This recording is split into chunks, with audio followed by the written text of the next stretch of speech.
บสนุนโดยเป๊ปซี่ในท่ามกลางความยุ่งยากทางเศรษฐกิจการเงินจากภายนอกก็คือภายในสปป.ลาวเฮา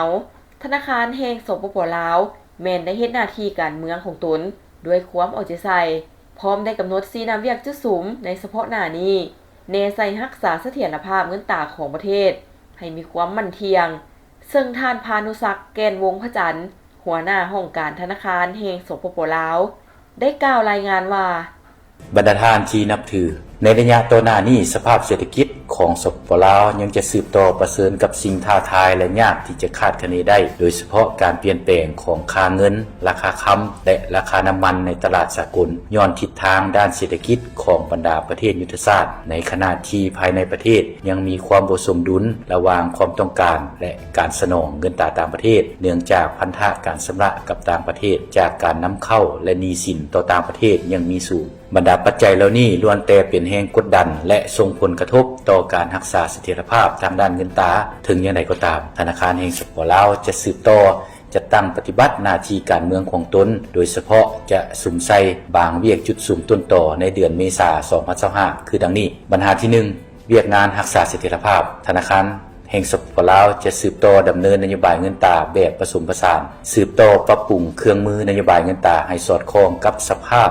การอย่างเหมาะสมในแต่ละระยะสืบต่อออกพันธบัตรธนาคารแห่งสปป.ลาวระยะสั้นเพื่อสุกยู่ตลาดเปิดให้เคลื่อนไหวแข็งแรงกว่าเก่าและดัดปรับกลไกการจัดตั้งปฏิบัติในแต่ละระยะเพื่อบริหารสภาพคล่องเงินตราของบรรดาธนาคารธุรกิจค้นคว้าและปรับปรุงนโยบายยกสูงบทบาทเงินกีบในระบบเศรษฐกิจเงินตราสืบต่อปฏิบัตินโยบายอัตราแลกเปลี่ยนตามกลไกตลาดที่มีการคุ้มครองของรัฐด้วยการกำหนดอัตราอ้างอิงให้มีความเหมาะสมพร้อมทั้งสืบต่อคุ้มครองติดตามและพัฒนาตลาดแลกเปลี่ยนเงินตราต่างประเทศให้กว้างขึ้นตื่มกวดกาการดำเนินธุรกรรมซื้อขายเงินตราต่างประเทศของธนาคารธุรกิจและปฏิบัติมาตรการต่อบรรดาภาคส่วนที่ละเมิดสืบต่อค้นคว้ากลไกและระเบียบการดำเนินธุรกรรมสัญญา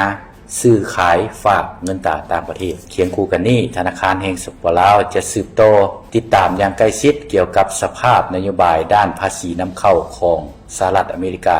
และบรรดานโยบายอื่นที่พ้นเด่นของสากลและภาคพื้นที่จะส่งผลกระทบต่อกระแสเงินเข้าออกระหว่างประเทศของสปป.ลาวแนใส่เพื่อรับมือกับความเสี่ยงจากการผันผวนด้านอัตราแลกเปลี่ยนและระดับราคาที่จะเกิดขึ้นปัญหาที่2ในเวียกงานคุ้มครองเงินตราต่างประเทศธนาคารแห่งสปป.ลาวจะสืบต่อค้นคว้าสร้างและปรับปรุงนิติกรรมและพัฒนาระบบคุ้มครองเงินตราต่างประเทศเพื่อเป็นเครื่องมือคุ้มครองติดตามและกวดกาการเคลื่อนไหวธุรกรรมเงินตราต่างประเทศของทุกภาคส่วนโดยเฉพาะแม่นบรรดานิติกรรมที่ได้ประกาศใช้ในระยะผ่านมาก็คือปัจจุบันที่ยังบ่ทันคงตัวดีเพื่อปรับปรุงให้มีความแทบเหมาะกับสภาพการตัวจริงหลายขึ้นสืบต่อเผยแพร่กฎหมายและบรรดานิติกรรมที่ติดพันกับเวียกงานคุ้มครองเงินตราต่างประเทศเคียงคู่กับการโฆษณาส่งเสริมการนำใช้เงินกีบเพื่อ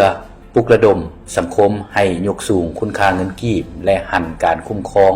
ทุกแหล่งเงินตราต่างประเทศเข้าสู่ระบบธนาคารให้หลายขึ้นผสมผสานกับการนำใช้สกุลเงินท้องถิ่นโดยเฉพาะการจัดตั้งปฏิบัติข้อตกลงว่าด้วยการคุ้มครองการให้บริการเงินตราข้ามสกุลเข้าในการเสื่อมโยงชำระสะสางด้านการค้าและการลงทุนกับต่างประเทศเพื่อหลีกเลี่ยงการเอื้ออิงสกุลเงินแข็งเพียงสกุลเดียวปัญหาที่3สืบต่อจัดตั้งปฏิบัติ2นโยบายสินเชื่อเพื่อคัดเลือกหัวหน่วยธุรกิจที่ครบเงื่อนไขเพื่อให้สามารถบรรลุตามแผนการสมทบดอกเบี้ยและกระจายแรงทุนดอกเบี้ยต่ำให้ได้ตามแผนการระยะสั้นและระยะกลางที่วางเอาไว้ปรับปรุงกลไกการปฏิบัติให้ว่องไวและสอดคล้องขึ้นกว่าเก่าพร้อมทั้งสร้างความรับรู้ทางด้านเทคนิควิชาการและค้นคว้าช่วยเหลือด้านกลไกตลาดเพื่อสร้างความเข้มแข็งให้แก่ผู้ประกอบการปัญหาที่4ในเวียกงานคุ้มครองระบบการชำระธนาคารแห่งสปป.ลาวจะสืบต่อร่วมมือกับธนาคารกลางของบรรดาประเทศอ้อมค้าง